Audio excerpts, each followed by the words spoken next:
you want a cup of tea before I throw it away? Getting very pleasant all of a sudden, aren't you? I suppose you've got something to do with today being the day I'm reinstated in my vestry. Oh, Edie, you do say some funny things. Oh, I do I? Might I remind you, you've said enough funny things since I walked in this house to fill a boot. Gee, I never have. Oh, well, let's be generous and say out no more about it, shall we? Being generous has got nothing to do with it. I've enjoyed having you here, and that's the end of it. You what? I've enjoyed having you here. By gum, I'll bet there's some activity up in heaven. What do you mean by that? Well, I suppose you don't know, but there's a recording angel up there that puts down all our barefaced lies in a book, and right now, he's got that book open to your page and he's scribbling like mad. Pooh, enjoyed having me. Well, if you want the truth, you haven't made it very easy. Oh, it's too late now. He hasn't got a rubber.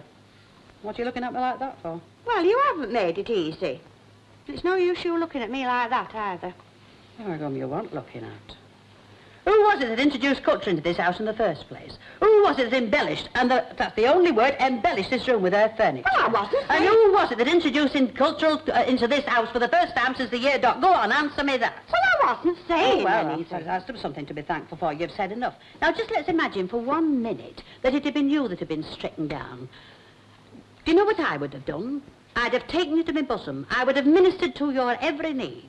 Still, it's a well-known fact.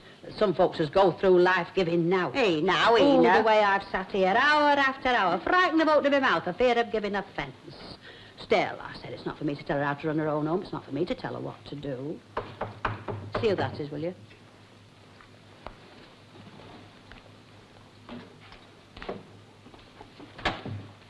Oh, it's you. Aye, back again. Well, you better come in. It's George Abbott. Get away. I suppose you've come for my bits and pieces. Aye. Don't seem 5 minutes since I brought them. It's been long enough. All right, well, shall we get cracking then? You better take your instructions from Mrs. Longhurst. It's her house. Hey, Ena, I don't know what you want. Oh, you surprise me. I'll just sit here minding my own business. I don't want to be no trouble to nobody. The lot?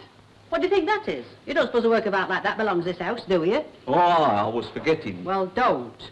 And you watch that sofa, one that legs was rubbing against wheels, aren't we, you? Oh, watch it. Well, come on, might as well get on then. You stay where you are and give me a chance to get there first. Will Mr. Swinley and Miss Nugent be there to welcome you back to the vestry? I very much hope so. Oh, do you want me to go with you? No, thank you. Don't want any help. Meeting them two again's going to be very enjoyable. Very enjoyable. Oh, you're here, are you? Yes, indeed, Mrs. Sharples. Oh, don't make it sound like a reception committee. I'm very surprised to see you. Well, I fail to see why. Surely it's only polite for somebody to be here to welcome you back. That's why I'm surprised. I suppose it's something to do with it being 10 minutes to 11. I said I wouldn't be here till 11 o'clock. You look about ready for after me. I'm afraid you have a suspicious nature, Mrs. Sharples. Yes, I'm not denied. I need one when I mix the sort of folks I mix with. I hope you're not including me in that category. I wouldn't dream of leaving you out of anything, Mr. Swinley. I had hoped that the resumption of our acquaintance would have been marked by a certain amount of goodwill on both sides. There's never been any necessity for personal contact between us, but I have never shirked that personal contact, if you'll pardon the expression. It has never been my wish to erect a barrier between us. You could put up barbed wire for all I care. If you'll allow me to finish, Mrs. Sharples, I was about to say that was the reason I was here today, to tell you this. I'm ready, Mr. Swinley. Oh, she said. What's she ready for? Now, Mrs. Sharples... Don't you now, Mrs. Sharples, me? You were ready to up it, weren't you? Mrs. Sharples... I'm not asking you, I'm asking her. You were ready to up it before I come, weren't you? Oh, it's as plain as a pikestaff. It's written all over her face. Of course, she's not as good at fibbing as you, Eleanor Swinley. She hasn't had as much practice. If you will allow me... I'll allow you to do now, but to stay where you are. If I'm going to take this mission over, I have a right to inspect the place in the presence of her who's been here before me. Heaven knows what fixtures you've pinched. Oh, You find it quite clean. There are standards of cleanliness. What's clean to some folks is mucky to others. Whose is this? You'll be pleased to know that the committee has approved the purchase of new cleaning materials. You'll find the remainder of the hall. Oh, I will I? Any more improvements? Well, now, let's see. Yes, the boiler's been repaired. The boiler's what? It's been repaired.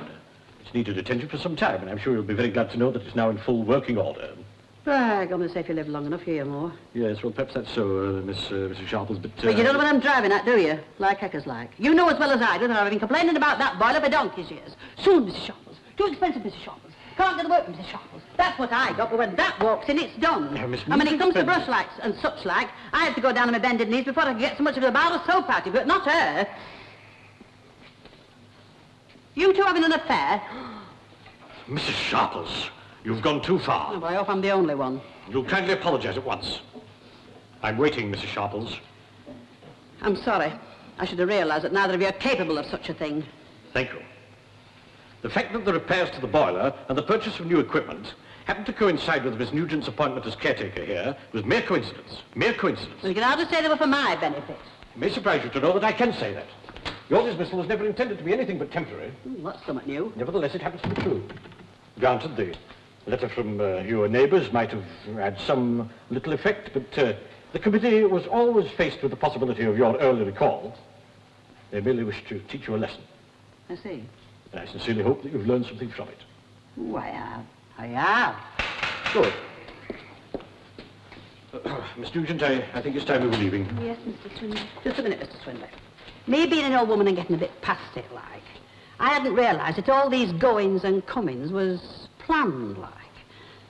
Never too late to learn a lesson, Mrs. Sharples? No. So I'd like you to thank your committee for teaching me a thing or two, and perhaps you'll give them that to be looking after at the same time, will you? And what might this be?